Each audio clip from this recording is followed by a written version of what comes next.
அதெல்லாம் கரெக்டு தாங்க. ஆனால் போஸ்ட்மார்ட்டம் ரிப்போர்ட்டு அப்படியே எல்லா ஆதாரமும் இந்த இறந்து போன உடம்பு சக்தி தான் அப்படின்னு எப்படி ரிப்போர்ட் வந்துச்சு அப்படின்னு கேட்குற கேள்விக்கு அதுக்கும் நான் பதில் சொல்கிறேன் அப்படின்னு சேது சொல்ல போகிறாங்க. அதாவது அப்படின்னு சொல்லல சொல்லுங்க. கருப்பு பார்க்குறாரு, மாப்பிள்ளைக்கு தமிழ் பேரை சொல்கிறது கூட இதாக இருக்கும் போல இருக்கே அப்படின்ட்டு ஐயா நான் சொல்கிறேன் அப்படின்னு கருப்பு சொல்ல போகிறாங்க. யாரோ ஒருத்தன் சொல்லுங்க ஐயா அப்படிங்கிறாங்க. இல்லைங்க இவங்க 2 பேர் தான் இப்படி பண்ணியிருக்காங்க அப்படின்ட்டு இங்கே நீதிமானையும் அந்த ப்ரொஃபஸரும் அப்படி டக்குன்னு திட்டினார். பார்த்தீங்களா தமிழ்ச்செல்வியா, எதுக்கு இதெல்லாம் எடுத்த ஃபோட்டோ அப்படின்ட்டு அந்த ஆளையும் கூட்டிகிட்டு வராங்க இல்லையா, அவங்கள கூப்பிட்டு வந்து என்னையா பண்ணி வச்சுருக்கீங்க, இவங்க தாங்க எல்லாத்துக்கும் காரணம் அப்படின்னு கருப்பு சொல்கிறாங்க. இவங்க தான் காரணம்னு உங்களுக்கு எப்படி தெரியும் அப்படின்னு சொல்ல இங்கே சேது அப்படியே மேலே கீழே பார்க்குறாரு. அப்போ பார்த்தீங்கன்னா தமிழ்ச்செல்வி ஐயா வணக்கம் அப்படின்ட்டு வெளியிலேருந்து உள்ளார வராங்க. எல்லாரும் பார்க்குறாங்க வாசல, என்னங்கய்யா இந்த கதையில் பல திருப்பங்கள் வருது அப்படின்ட்டு பார்க்குறாங்க. தமிழ்ச்செல்வி வந்து நிற்கிறாங்க. சொல்லுங்கம்மா என்ன சொல்லணுமோ சொல்லுங்கள், ஏன்னா எதா இருந்தாலும் கூண்டில் தான் வந்து சொல்லணும், ஆனால் நிறைய சாட்சிங்க இங்கே இருக்கிறதுனால அங்கே என்ன சொல்லுங்கள் அப்படிங்கிறார் நீதிபதி. இல்லைங்க எனக்கு எங்கள் மாமனார் இந்த மாதிரி தப்பு செஞ்சுருக்க மாட்டாருன்னு எனக்கு தோணுச்சு, அதனால தான் அங்கே அதுவும் எங்கள் மேடம் எனக்கு உதவி பண்ணாங்க, அதை நான் ஃபோட்டோவும் எடுத்தேன் அந்த ரிப்போர்ட்டெல்லாம். ஏன்னா சக்திக்கு பாதத்தில் வெடிப்பு இருக்காது, அதை வச்சு தான் எனக்கு சந்தேகம் வந்துச்சு. ஆனால் அங்கே இருக்கிற ப்ரொஃபஸர் இன்னொருத்தர் என்ன பண்ணார், டக்குன்னு அதை பிடுங்கி என்னட்டேருந்து அழிச்சிட்டாரு. இவர் கோவப்படணும் அவசியம் இல்லை, இதெல்லாம் ஏமா எடுத்துட்டு இருக்கீங்க அப்படி சொல்லிட்டு போயிருக்கலாம். ஆனால் அவர் தப்பு பண்ண முகம் எனக்கு தெரிஞ்சிச்சு, அதைத்தான் நான் அப்படின்னு இந்த பிள்ளைக்கும் புருஷன் பேரை சொல்லதான் இருக்கா அப்படின்னு பார்க்குறாங்க. சேதுவை இவர்கிட்ட சொன்னேன்னு சொல்லாமல் டப்புன்னு ஒன்ட்டே நான் சொல்கிறேன் அப்படின்னு திரும்பிட்டு நான் கருப்பண்ணன்ட்ட சொன்னேன் அப்படிங்கிறாங்க. திமுரு பாரு அப்படின்னு அவர் நினைக்கிறாரு. ஆனாலும் மனசுக்குள்ளே அந்த பிள்ளை கொடுத்த குழுவிலால தான் கொஞ்சம் ஹெல்ப்பாக இருந்துச்சுன்னு மனசுக்குள்ளே நிம்மதியாக இருக்காரு. கொஞ்சம் கோபம் குறைஞ்சிருக்கு தமிழ்ச்செல்வி மேலே. நம்ம ஆளுக்கு என்ன தான் மனுஷன் நல்லவனாக இருந்தாலும் கோபம் மட்டும் இருந்துச்சுன்னா அது எல்லாத்தையும் அழிச்சிருங்க. ஒரு பெரிய அழகான ஓவியம் வரைஞ்சி வச்சுருக்கோம், அதில் போயிட்டு ஒரு துளி தண்ணியை பட்டால் என்ன ஆகும், அப்படியே அசிங்கமாக போயிடும் இல்லையா. அந்த மாதிரி தான் இங்கே கோபத்தோடு இருக்கிறவர் கோபத்தோடு எழுறவன் நட்டத்தோடு அமர்வான்னு சொல்லுவாங்க இல்லையா. இப்போ சேதும் அதுதான். ஆனால் இப்போ அப்பா விஷயத்தில் பொறுமையாக கையாண்டுருக்காருங்க, சரியான ஆளுங்க. இப்போ அவங்க தமிழ்ச்செல்வி சொல்லிடுறாங்களா. இப்போ கருப்பும் ஆமாங்க ஐயா, என் தங்கச்சி தமிழ்ச்செல்வி சொன்னதுக்கு அப்புறம் தான் நாங்கள் இந்த விஷயத்தையே சீரியஸாக எடுத்து தீவிரமாக தேட ஆரம்பித்தோம். அப்போ உயிரோடு இருக்கிற சக்தியை நம்ம கண்டுபிடிக்கணும்னு சொல்லிட்டு மறுபடியும் அதே இடத்துல போய் எல்லாமே தேடி பார்த்தோம். எல்லா விதத்துலையும் தேடி பார்த்ததுல தான் நாங்கள் இந்த பயலையும் கண்டுபிடிச்சோம். அதுக்கப்புறம் இது மட்டும் பத்தாது, ஆதாரம் நல்லா கொண்டாடணும். உயிரோடு இருக்கிறவனே இறந்துட்டா சொன்னாங்க, அந்த ஆளே கொண்டு வந்தாலும் இன்னுங்க சாட்சியங்களாம் வேணுங்க இல்லையா. அதுவும் இல்லாமல் இதை ஏன் பண்ணாங்க, யார் பண்ணாங்கிறத நிரூபிக்கணும், அதுதான் முக்கியம். எங்கள் அப்பா அப்படி பண்ணலைன்னு தெரிஞ்சாலும் இது யார் பண்ணாங்க, ஒருவேளை இவன் பண்ணியிருக்கலாமோ அப்படிங்கிறத கூட நினைக்கலாம் இல்லையா. அதுக்காகத்தான் தமிழ் சொன்ன மாதிரி நாங்கள் அப்படின்னு தமிழ்னு வாயில் வருது, இருந்தாலும் அப்படி தமிழை பார்க்குறாரு நிப்பாட்டிட்டு அப்புறம் டக்குன்னு சொல்ல ஆரம்பிக்கிறாங்க. அது சொன்ன மாதிரியே நாங்கள் போய் தேடி பார்த்து எல்லாத்தையும் பிடிச்சி வச்சு சாத்தினோம். உண்மையெல்லாம் ஒத்துக்கிட்டாங்க. இவனை நீதிமான் இவன் தான் ஒத்துக்கிட்டான். அதுக்கப்புறம் நீதிமானை பிடிச்சி 4 சாத்தினோம், எல்லாத்தையும் கக்கிட்டாங்க. இதுக்கு எல்லாத்துக்கும் கால் புணர்ச்சிங்க. அரசியலில் எங்கள் அப்பா வந்து குறுகிய காலத்தில் ஒசரத்துக்கு வந்துட்டாராம். நல்ல மனசு இருந்தால் வரத்தானுங்க செய்வாங்க. ஆனால் அந்த வளர்ச்சி இந்த ஆளுக்கு பிடிக்காம என்னென்ன கேவலத்தனமான வேலைகள் நிறைய பண்ணிக்கிட்டே இருந்தார். இப்போ வசமாக மாட்டிக்கிட்டாருங்க அப்படின்னு சொல்ல, ஏன் இப்படிலாம் பண்ணுறீங்க அப்படின்னு நீதிமானை பார்த்து கேட்க, நீதிமான ஒன்றும் சொல்ல முடியல, தலையை தொங்க போடுறாரு. அங்கே ஈஸ்வரி பார்க்குது, ஐயோ நம்மளை ஏதாவது கோர்த்து விட்டுருவானோ, ஐயோ பக்கி பயப்புலன்னு தலையை தொங்க போடுது. எந்திரிச்சு போயிடுமாடி, அம்மா பயமாக இருக்குமா, சரி இரு எந்திரிச்சு போனால் ஏதாவது ஆயிரும் அப்படின்னு சொல்லிட்டு அமைதியாக குந்துதுங்க. அப்புறமா தமிழ்ச்செல்வி பார்க்குது, எங்கள் மாமனார் எந்த தப்பும் பண்ணலைங்க, இதுக்கு நான் அடித்து சொல்லுவேங்க, அதனால தாங்க நான் தைரியமாக இறங்கினேன். தப்பு தான், இந்த மாதிரி லேபில் இருந்து ஏதாவது பண்ணுறது தப்பு தான், இருந்தாலும் ஒரு குற்றவாளி 1000 குற்றவாளி தப்பிக்கலாம், ஆனால் ஒரு நிரபராதி தண்டனை அனுபவிக்க கூடாதுங்க அப்படின்னு புருஷன் சொன்ன டைலாக் அப்படியே பொண்டாட்டி சொன்னோன்னே அப்படின்னு பார்க்குறாரு. என்ன கரெக்டாக நம்ம சொன்னதே சொல்கிறாளே, ஒருவேளை சேச்சா அவள் இப்போ தான் வந்திருக்கா அப்படின்னு நினைக்கிறாரு. அப்புறமா பாதத்தில் உண்மையிலே வெடிப்பில்லைங்கிறத பார்த்து எப்படிமா கண்டுபிடிச்ச நீதிபதி பெருமையாக சொல்ல, ஏங்க நான் பார்த்தேங்க, என் ஃப்ரெண்டு லவருங்க, ஒரு நாள் காலில் முள்ளு குத்திருச்சு, அதை வச்சு தான் நான் பார்த்தேன் அப்படிங்கிறாங்க. பரவாயில்லம்மா, பயங்கரமான உங்களுக்கு மெமரி தான் அப்படிங்கிறாரு நீதிபதி. அப்புறமா அவங்களுக்கு நீங்கள் தீர்ப்பு சொல்லணும், அவர் இழந்ததெல்லாம் மீட்டு கொடுங்க ஐயா அப்படின்னு சொல்லிட்டு பயங்கரமாக அழுது கெஞ்சுறாங்க. சொல்கிறாங்க நம்ம தமிழ்ச்செல்வி. அதை பார்த்துட்டு சேதுவுக்கே புல்லரிச்சு போகுது. அதுக்கப்புறம் இனிமேல் சும்மா இருப்பாரா என்ன நீதிபதி? அதனால் தீர்ப்பு கொடுத்துட்றாங்க. ராஜாங்கம் எந்த தப்பும் பண்ணலை, விடுதலை ஆகிறாருன்னு.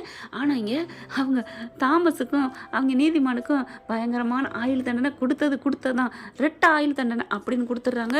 ஐயோ போச்சே அப்படிங்கிற மாதிரி நீதிமான் பார்க்க அப்படியே ஈஸ்வரி ப்ளீஸ் ப்ளீஸ் சொல்லிடாதீங்க. ஏண்டி என்ன கோத்து விட்டு நீ மட்டும் சொகுசா வாழை பார்க்குறியா? ஐயோ நான் எங்கேயா உன்னை கோத்து விட்டேன் அப்படிங்கிற மாதிரி கண்ணாலே ஜாடையில் பேச இவர் இப்படி அந்த ஈஸ்வரி பார்க்குறதுக்கும் என்னையா அங்கேயே பார்க்குற அப்படின்னு கேட்க நீதிமானை பார்த்து சேதுபதி கேட்குறாரு. கருப்பு தாங்க ஃபஸ்ட்டு என்ன இங்கேயே பார்க்குறாரு அப்படின்னு கேட்குறாங்க. நீதிமான் இருந்துட்டு ஐயா அவரால் இருக்க முடியலங்க, நான் மட்டும் கிடக்கூடாது, எல்லாரும் கிடணும் அப்படின்ட்டு நான் மட்டும் இந்த தப்பை பண்ணலங்க, எனக்கு உடனே இன்னொருத்தவங்க இருந்தாங்க அப்படி சொல்ல யார் அப்படின்னு கேட்குறாங்க.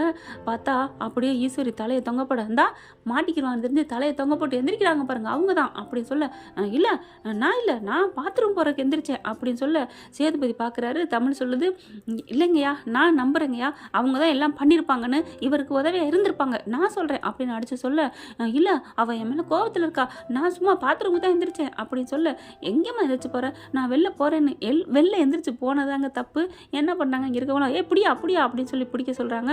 பிடிச்சி இழுத்துட்டு வந்து முன்னாடி நிப்பாட்டுறாங்க. நீதிமான் பார்க்குறாரு. அம்மா எல்லாம் தெரிஞ்சு போச்சுமா, இனிமேல் உண்மையை ஒத்துக்குமா, நீ தானம்மா எனக்கு எல்லாம் உதவி பண்ண, நான் உதவி பண்ண உன்னை சொல்ல சொன்னிச்சா, பேசாமல் இருந்தாலும் உன்னை நான் வெளில எடுத்துருப்பேன்ல, இப்போ என்னையும் கொண்டாந்து உள்ளார வச்சுட்டா, உனக்கெல்லாம் நான் உதவி பண்ணேன் பாரு அப்படின்ட்டு. ஐயா நான் எதுவும் உதவி பண்ணலையா, ஏம்மா நீயே எல்லாத்தையும் உளறிட்டேம்மா, அப்புறம் என்னம்மா ஐயோ அப்படிங்கிற மாதிரி பார்க்க மகாகாரி பார்க்குது. ஐயோ எங்கள் அம்மா பாரு எல்லாத்துலேயும் நான் கெத்துன்னு சொல்லிட்டு இப்போ எல்லாத்தையும் உளறி தொலைஞ்சிருச்சே அப்படின்னு சொல்ல இதுக்கு மேலே இவங்களை சும்மா விடக்கூடாது அப்படின்னு சொல்லிட்டு கைது பண்ணுங்க அப்படிங்கிறாங்க. கொஞ்சம் இருங்க அப்படின்னு சொல்லிட்டு ஒரு நிமிஷங்கய்யா, ஏன் சின்னம்மா என்ன சின்னம்மா அப்படிங்க அப்பா உங்களுக்கு பண்ணாரு அப்படிங்கல தலை குனியுது.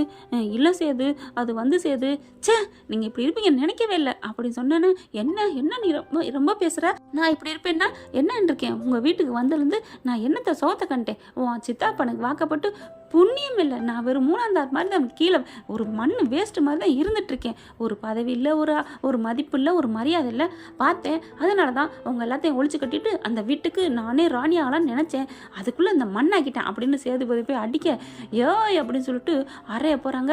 அப்பா தான் எந்திரிக்குது. டேய் சேது சும்மாறா அப்படின்னு சொல்ல என்ன அப்பத்தா எல்லாம் பண்ணியிருக்காங்க, இவங்களை நான் சும்மா விட முடியுமா, எங்கள் அப்பாவை எவ்வளோ காயப்பட்டிருக்காங்க அப்படின்னு சொல்ல என்ன காயப்பட்டிருக்காங்க நான் எவ்வளோ காயப்பட்டிருக்கேன் தெரியுமா அப்படிங்குது ஈஸ்வரி. அந்த காலத்துலேருந்து நான் வந்ததுலேருந்து இன்னைய வரைக்கும் எவ்வளோ அசிங்கப்பட்டிருக்கேன், நான் சும்மா விடுவேன்னா என்ன, அதுதான் எல்லாம் பண்ணேன், இது மட்டும் இல்லை அன்னையிலேருந்து எல்லாமே நான் தான் பண்ணேன் அப்படிங்கல கோர்ட்டு அதிர்ந்து போகுது. ஆமாம் இனிமேல் தெரிஞ்சு போச்சு, எல்லாம் தெரிஞ்சுக்கோங்க, நான் ஒன்றும் சாதாரணமாக ஜெயிலுக்கு போல சிங்கம் மாதிரி எல்லா தப்பும் பண்ணிட்டு டானா போகிறேன்னு தெரிஞ்சுக்கோங்க அப்படின்ட்டு நான் முத லெட்ரு மறைச்சதுலேருந்து தமிழ்ச்செல்வி சொன்னதுலேருந்து எல்லாமே அம்புடு தப்பையும் ஒன்றுன்னா எடுத்து வைக்குதுங்க. நாங்கள் தான் ஃபோனை மாற்றி பேசணும், தமிழ்ச்செல்வி பேசுன மாதிரி நாங்கள் தான் பேசணும், என்ன பண்ண போகிற அடி பாவி அப்படிங்கிற மாதிரி பார்க்குறாங்க. ஆஸ்பத்திரியில் வச்சுட்டு இந்த உங்கள் அப்பனை போட்டுத்தள்ள பார்த்தோம், என் போஸ் தான் பண்ணான், என்ன பண்ண போகிற, எல்லாம் பண்ணது எல்லா தப்பும் நான் தான், என்ன உன்னால் முடிஞ்சதை பார்த்துக்க, ஆனால் நான் இங்கே உள்ளர போயிட்டேன்னு உங்களை சும்மா விட்டுவேன் நினைக்காதீங்க, உங்கள் எல்லாத்தையும் பஸ்பமாக்காமல் விட மாட்டேன் அப்படின்னு சொல்ல அடி பாவி இங்கே வந்து நீ சொல்லுவியா அடி பாவி மவளே அப்படின்ட்டு அப்பத்தான் என்ன பண்ணுது எந்திரிச்சு படான்னு ஐயா என்னை மன்னிச்சுக்கோங்க அப்படின்னு குனிய வச்சு குமுறுன்னு முதுகுலே வச்சு குத்துன்னு குத்த ஐயோ அம்மா இது கிளவி என்ன சாப்பிட்டது இட்லியா இல்லை இரும்பா இந்த மாதிரி வலிக்குதே அப்படின்னு சொல்ல நீதிமான் பார்க்குறாரு. என்னை மன்னிச்சிருமா, நான் மட்டுமா உள்ளர போகிறது, அட பாவி அடி வாங்கிட்டே நிமிந்துக்கிட்டே பார்க்குது, என்னை இப்படி மாட்டி விட்டுட்டா கோர்த்து விட்டியடா அப்படின்னு சொல்லிட்டு நீ தானடி எல்லாத்தையும் வளர்ன, நான் சொன்னேன் இதில் நீ எனக்கு ஹெல்ப் பண்ணேன்னு தான் சொன்னேன் அப்படின்னு நீதிமான் நினைக்க அப்பதான் வச்சு குமுற தமிழ்ச்செல்வி பார்க்குது. அப்பதான் விடுங்க அப்படின்னு சொல்ல ஏன் இவளை விட சொல்ற, இவங்க பண்ண தப்புக்கு ஜெயிலில் தண்டனை கொடுக்கட்டும், நம்ம ஏன் இவங்களை தொட்டு உங்க கையை கரையாக்கிக்காதீங்க அப்படின்னு சொல்ல ஆமா சொன்னால் நீ சொன்னது சரிதான், ஆனா நான் சோப்பு போட்டு கழுவிக்கிறேன், இவளை சும்மா விட மாட்டேன் அப்படின்னு நிமித்தி வச்சு மறுபடியும் பலான்னு அரைகிறாங்க. அதுக்குள்ள நீதிபதி ஆர்டர் அப்படின்னு சொல்லிடுறாரு. இது என்னையா நடந்துட்டு இருக்கு அப்படிங்கிறாங்க. எங்க வீட்டில் ஒருத்தி கூடவே இருந்து குளிப்பறிச்சிருக்கா, அவளை நாங்கள் எப்படிங்க விட முடியும் அப்படின்னு அப்பத்தாக கேட்குது. சரிங்கம்மா சரி சரி விடுங்க விடுங்க அழுகாதீங்க அப்படிங்கிறாங்க.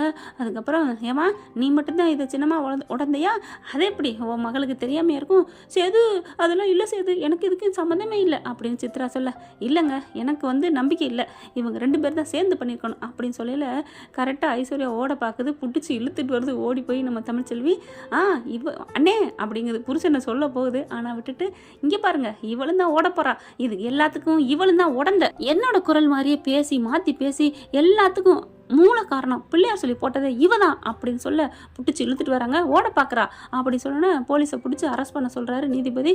போலீஸை வந்து 3 பேர்த்தையும் கைது பண்ணுறாங்க. நீங்கள்லாம் திருந்தவே மாட்டீங்க, உங்களுக்கு எங்கள் அப்பா என்னென்ன பண்ணியிருக்காரு அப்படின்னு சொல்லிட்டு காரி துப்பி அனுப்புகிறாங்க. ராஜாங்க 3 பேர்த்தையும் பார்க்குறாரு, ஒன்றுமே சொல்லலை, கையை மட்டும் விரிக்கிறாங்க. அதுக்கப்புறம் அரெஸ்ட் பண்ணிட்டு போயிடுறாங்க. இங்கே வந்து தமிழ்ச்செல்விக்கிட்ட நன்றி சொல்கிறாரு ராஜாங்கம். ஒன்றும் இல்லை மாமா விடுங்க, இது என் கடமையை தான் செஞ்சேன் அப்படிங்கல சேதுபதி வந்து கோர்ட்னோட பார்க்கலங்க. தமிழ் அப்படின்னு சொல்லிட்டு மன்னிப்பு கேட்டு காலில் படார்னு விழுகிறாருங்க. சாஸ்டாங்கம்மா அப்படியே தரையில் விழுந்துடுறாரு. அப்படியே பார்க்குறாரு, ஐயோ ஐயோ டே எந்திரடா அப்படின்னு ராஜாங்க தூக்க, இல்லைப்பா தமிழ்ச்செல்வி மன்னிக்காம இந்த இடத்த விட்டு நான் போக மாட்டேன் அப்படின்னு சொல்ல பாட்டி பார்க்குது, ஏய் மன்னிச்சுக்கடி ப்ளீஸ்டி, பார்த்தா என் மனசு காயப்பட்டு போயிருக்கப்பத்தா, நான் எப்படி மன்னிப்பேன் அப்படின்னு சொல்லிட்டு கிளம்புது.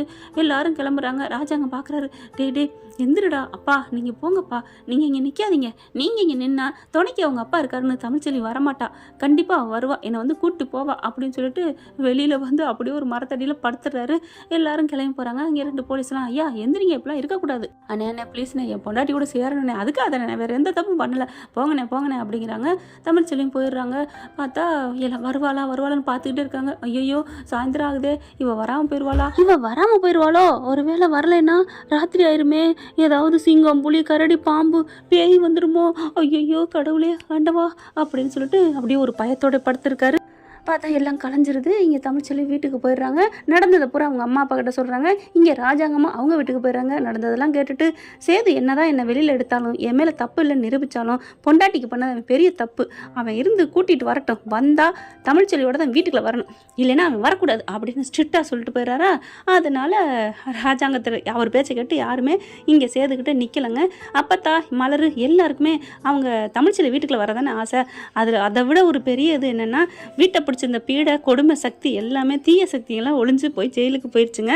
அதனால தமிழ் எப்படியும் வந்துடுவான்னு நம்பிக்கை இருக்குது. ஆனால் தமிழுக்கு அவள் வீம்பு பிடிச்சவ, அவள் என்ன பண்ண போகிறான்னு தெரியலன்னு அப்பாத்தாவுக்கு ஒரு பயம் இருக்குது. தமிழ்ச்செல்வியோட அப்பாவும் அம்மாவும் பயங்கரமாக ஒரு மாதிரியாக சந்தோஷத்தில் என்ன சொல்கிறதுனே தெரியல. என்னடி இப்படியா, எப்படி இதெல்லாம் பிள்ளைத்தாச்சி இருந்துட்டு இவ்வளோ பண்ணியிருக்கியா அப்படின்னு ரொம்ப பெருமைப்படுறாங்க. அம்மா விடுமா, என் மாமா நல்லவருமா, அதுக்காகத்தான் நான் இப்படிலாம் பண்ணேன் அப்படின்னு சொல்லிட்டு சமாதானமாக இருக்காங்க. இருந்தாலும் சோகம் முகத்தில் தெரியுது. என்னடி ஏண்டி ஒரு மாதிரியாக இருக்க, ஒன்றும் இல்லைம்மா அப்படின்னு சொல்லி சமாதானப்படுத்தினாலும் புருஷன் நினைப்பா இல்லை சேது பாவம் ஒரு மனுஷன் இங்கே கிடக்குறானே அப்படிங்கிற நினைப்பான்னு தெரியல. இப்போ யார்கிட்ட கேட்குறதுன்னு மலருக்கு ஃபோன் பண்ணி கேட்குது தமிழ், இந்த மாதிரி சேது வந்துட்டாரா அப்படின்ட்டு. என்ன தமிழ் புருஷன் வேணாங்கிற, அப்போ புருஷன் வந்துட்டானாங்கிற மாதிரி பார்க்க, அப்பெல்லாம் இல்லை வந்துட்டாரா இல்லையான்னு, ஏன்னா சொன்னார் இல்லையா நான் அங்கேயே படுத்திருப்பேன்னு, அதனால தான் கேட்டேன், வேற ஒன்றும் இல்லை. பார்த்தா இங்கே மழை இதுவுமா வரப்போகுதே, அதுக்காக கேட்டேன் அப்படின்னு சொல்ல, மழை வந்தா என்ன வெயில் வந்தா என்ன, உனக்கு பிடிக்காதவன் எப்படியோ போயிட்டு போகட்டும், நீ தான் மனசாட்சி. என்னது சரி மனசாட்சி இல்லாமல் பேசலை, மனசாட்சியோட தான் பேசுகிற, இருந்தாலும் பாவமாக இருக்குது எனக்கு பார்க்க, மாமாவை பார்க்க. ஆமாம் அவர் உங்களுக்கு பண்ணியிருந்தான் தெரியும், விடுக்கா அப்படின்னு சொல்லிட்டு ஃபோனை வைக்கிது. பார்த்தா இடி கீமா இருதுங்க, வானம் டுமுன்னு. ஐயோ பார்த்தா ஒரு ஐயோ மழை வருது அப்படின்னு அவங்க எல்லாத்தையும் எடுக்கிறாங்க துணிமணிலாம். அதாவது தமிழ்ச்செல்வியோட அம்மா பார்க்குது இங்கே வீட்டில், டேய் என் புள்ள இங்கே கிடக்குறாண்டா. அப்பத்தா கேட்குது. ராஜாங்க பார்க்குறாரு, என்ன ஒரு நாள் வெளியில் மலையில் கிடந்தா என்ன முளைச்சி போயிடுவானா என்ன, இந்த வீட்டு மகாலட்சுமியை, ஏன் அதுவும் நம்ம வீட்டு வாரிசு, என் பொண்டாட்டியை வயிற்றுல வளருதுன்னு தெரிஞ்சும் எப்படி அந்த பிள்ளை அந்த வீட்டை விட்டு அனுப்ப போச்சு அப்படின்னு ராஜாங்க கத்துறாரு. அந்த தண்டனை வேணும்தான், இருக்கட்டும் அப்படின்னு சொல்லிட்டு கல் மாதிரி இருந்துக்கிறாரு. இங்கே கருப்புக்கிட்ட மாலை என்ன பண்ணுது, கருப்பு நம்ம அப்பத்தா டேய் போடா அங்கே போய் என்னென்னு பாருடா அப்படின்னு அனுப்ப, சரி அப்பத்தா அப்படின்னு சொல்லிட்டு கார் எடுத்துகிட்டு போகிறாங்க. இங்கே தமிழ்ச்செல்வி பார்த்தா அதுக்கு மேலே இருக்க முடியல. ஏன்டி ஒரு மாதிரியா வீட்டுக்கு வெளியில நடந்துகிட்டே இருக்க, இல்லைம்மா அது வந்துமா அப்படின்னு நடந்ததெல்லாம் சொல்கிறாங்க. அடி பாவி, அந்த தம்பி அங்கேயே விட்டு வந்துட்டீங்களடி, அது என்ன பச்சை பிள்ளையா 2 வயசு பிள்ளையா விட்டு வரதுக்கு, நான் போக முடியாது அப்படின்னு போய் படுத்துருதுங்க உள்ளுக்குள்ளே. அதுக்கப்புறம் இங்கே இவங்க அப்பா அம்மாவும் சரி வாங்க நம்ம போய் கிளம்புவோம்னு வெளியில் வந்தா, அம்மா நில்லுமா அப்படின்னு சொல்லிட்டு தமிழ்ச்செல்வி வருது. எங்கே போகிறீங்க, யாரும் போகக்கூடாது, உள்ளே போய் படுங்க அப்படின்னு சொல்லிட்டு படுக்க வச்சிருது. அதுக்கப்புறம் தமிழ்ச்செல்வினால் இருக்க முடியலைங்க. ஒரு கட்டத்துக்கு மேலே மழை செம்மையாக பிச்சு எடுக்குதா, அதனால் கொடையை எடுத்துக்கிறாங்க. கால் பண்ணுறாங்க, கால் டாக்ஸிக்கு வந்துடுதுங்க. வந்ததுக்கப்புறம் கிளம்பி போகிறாங்க. அங்கே போனால் அவர் பார்த்தா மலையில் அப்படியே கிடக்குறாருங்க. அப்படியே பாவமாக இருக்குது பார்க்கவே. கருப்பு அப்புறம் தாங்க வராரு. தமிழ்ச்செல்வி வந்துட்டு சேதுக்கிட்ட வந்து நிற்கிது. இங்கே இருங்க, என்ன இங்கே பண்ணிக்கிட்டு இருக்கீங்க? நான் என்ன பண்ணேன்? எதுக்கு இங்கே மலையில் வாங்க, இருட்டுருச்சு, ஏன் இங்கே கிடக்குறீங்க அப்படி சொல்ல, நீ தான் என்னை விட்டுட்டு போயிட்டில, என்னை மன்னிக்கல, இங்கே பாருங்கள் எனக்கு உங்களுக்கு எந்த சம்மந்தம் இல்லை, அப்புறம் என்ன மென்ஷன் பண்ணிவிட்டு இங்கே வந்து படுத்துருக்கீங்க, அப்புறம் நாளைக்கு ப்ரெஸ் ரிப்போர்ட்லாம் வரும், அப்புறம் என்னால் தான் என் பேர் உங்களோட சேர்ந்து வரும், தேவை எனக்கு, வீட்டுக்கு போங்க அப்படின்னு சொல்ல, நான் வீட்டுக்கு போகிறேன், காட்டுக்கு போகிறேன், உங்களுக்கு என்னங்க, போங்க, நான் உங்களை பற்றி சொல்லவே மாட்டேன், போதுமா? அப்புறம் இங்கே ஏன் படுத்துருக்கீங்கன்னு என்ன சொல்லுவீங்களா அப்படின்னு சொல்ல, எனக்கு எங்கள் அப்பாவுக்கு இப்படி ஆயிடுச்சு, மனசு கேட்கல, எங்கள் அப்பாவை கட்சியில் சேர்க்குற வரைக்கும் நான் இப்படி தான் இருப்பேன்னு சொல்லுவேன், நாளைக்கே கட்சியில் சேர்த்துட்டாங்கன்னா அப்படின்னு சொன்னகையோட அது அப்புறம் பார்த்துக்கலாம், ஆனாலும் நீ மனசு வைக்காமல், நீ மனசு மாறாமல், என் கூட வராமல் நான் இந்த இடத்த விட்டு நவள மாட்டேன், அப்படி தான் இங்கே தான் இருப்பேன் அப்படின்னு சொல்லிட்டு படுத்துடுறாருங்க. மறுபடியும் இடியும் மின்னலும் பயங்கரமாக தண்ணி பீறிக்கிட்டு வருது.